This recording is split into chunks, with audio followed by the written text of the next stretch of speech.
جی ناظرین، کل P D M کا ایک جلسہ تھا سوات مینگورہ میں، اور بڑے عرصے کے بعد پی ڈی ایم کی طرف سے کوئی اجتماعی کارروائی نظر آئی۔ اس جلسے میں کیا خاص باتیں ہوئیں، کیا لوگوں کا رجحان رہا، لوگوں کی تعداد کتنی تھی، لوگ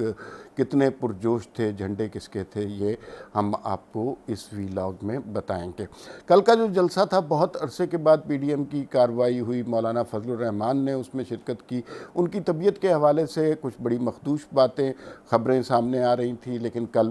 انہیں دیکھ کے یہ پتہ چلا کہ ماشاءاللہ ان کی طبیعت بالکل ٹھیک ہے، اور وہ اسی جاہ و جلال کے ساتھ اسٹیبلشمنٹ پر اور حکومت پر برس رہے ہیں جس طرح وہ ماضی میں کرتے رہے ہیں۔ نون لیگ کی جانب سے جو ہے وہ شہباز شریف صاحب نے شرکت کی، شاہد خاقان عباسی نے شرکت کی، اس کے علاوہ دوسری جماعتوں نے بھی اس میں بھرپور شرکت کی۔ جلسہ مجموعی طور پر ایک کامیاب جلسہ تھا۔ جو وہاں کے مقامی لوگ ہیں وہ کہہ رہے تھے کہ اس میں تقریباً 20 سے 25 ہزار افراد شامل تھے اور بڑے پرجوش لوگ اس میں شامل تھے۔ تھوڑا سا نظام میں اور انتظام میں گڑبڑ اس لیے ہوئی کہ طوفان بہت زیادہ تھا، بارش بہت زیادہ تھی، اور اس کی وجہ سے جلسے کی کارروائی جلدی نپٹانا پڑی۔ بہت سارے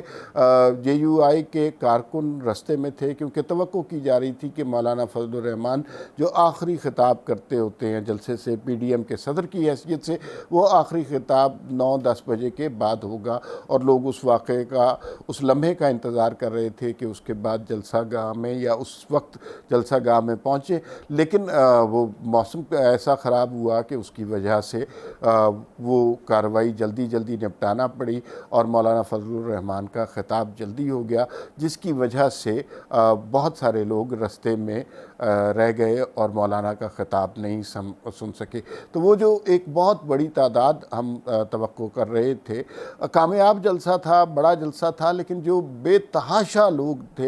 وہ والی بات کل نہیں تھی، اور اس کی 2-3 وجوہات ہیں۔ ایک تو وجہ موسم کے بارے میں نے آپ کو بتایا کہ موسم خراب ہو گیا تھا، اس کی وجہ سے جلسے کی کارروائی درہم برہم ہو گئی اور اس کو جلدی نپٹانا پڑا۔ دوسری وجہ یہ ہے کہ، اور یہ باریک نقطہ ہے، اور یہ ہم نے پہلے بھی کئی جلسوں میں سنا بھی ہے، ایکسپیرینس بھی کیا ہے، جس طرح الیکشن میں ایک نیا طریقہ وضع کیا گیا ہے کہ ووٹنگ کو سلو کر دیا جاتا ہے۔ یعنی ووٹنگ ہو رہی ہوتی ہے اور سارے پولنگ ایجنٹس وغیرہ سارے بیٹھے ہوتے ہیں، لیکن ووٹ پڑ نہیں رہا ہوتا۔ لوگ لائنیں لگا کے کھڑے ہوتے ہیں، کبھی کسی کی تلاشی ہو رہی ہوتی ہے، کبھی کسی سے بے فارم مانگا جا رہا ہے، اور تعطل اس میں اختیار کیا جاتا ہے، اور لوگ اپنے وقت پر ووٹ ڈال نہیں سکتے۔ گزشتہ کئی جلسوں میں جو خاص طور پہ کے پی کے میں ہوئے، اس میں ہم نے یہ کیفیت دیکھی کہ، اور پنجاب میں بھی یہ کیفیت 2-3 جگہ نظر آئی کہ یہاں پہ اب جلسوں میں ظاہر ہے ووٹنگ تو سلو نہیں کرائی جا سکتی، لیکن ٹریفک سلو کرائی جا سکتی ہے، اور جو گاڑیاں آ رہی ہوتی ہیں، جو قافلے آ رہے ہوتے ہیں، ہر جلسے سے پہلے ہم نے یہ دیکھا کہ اتفاق ایسا ہوتا ہے کہ ٹریفک جیم ہو جاتی ہے، سینکڑوں ہزاروں گاڑیاں پھنس جاتی ہیں ٹریفک میں، اور وہ جلسہ گاہ تک پہنچ نہیں پاتی، جس کا نتیجہ یہ ہوتا ہے کہ جلسہ جتنا کامیاب ہونا ہوتا ہے اتنا نہیں ہو پاتا۔ تو اس کے اوپر بھی سیاسی جماعتوں کو سوچنا چاہیے کہ جس طرح ووٹنگ سلو ہوتی نہیں، کروائی جاتی ہے، اسی طرح کیا ٹریفک جیم ہوتے ہیں یا کروائے جاتے ہیں۔ تو جیسے اب وہاں پر جہاں پہ جلسہ تھا، اس کے قریب ایک مقام ہے، تحصیل ہے بری کوٹ، اور بری کوٹ میں کہا جاتا ہے کہ جے یو آئی کے جو بڑے قافلے تھے وہ وہاں پر ٹریفک میں پھنس گئے، اور ٹریفک ایسا تھا کہ وہ بازار سے گزرتے ہوئے لوگوں کو رستہ نہیں ملتا تھا، گاڑیاں ایک دوسرے کے سامنے آ گئیں، اور گھنٹوں تک وہ ٹریفک نہ کھل سکی، اور جلسے میں تعداد اتنی نہیں پہنچ سکی جتنی ریکوائرڈ تھی، لیکن لوگ گھروں سے جلسے کو سننے کے لیے نکلے، پہنچ نہیں پائے، جس کی کئی وجوہات ہو سکتی ہیں۔ ٹریفک ویسے بھی جام ہو سکتا ہے، اور ٹریفک انٹینشنل بھی جام کیا جا سکتا ہے، تو وہ جو ہے ٹریفک بری کوٹ کے مقام پر جام تھا، جس کی وجہ سے وہ ساری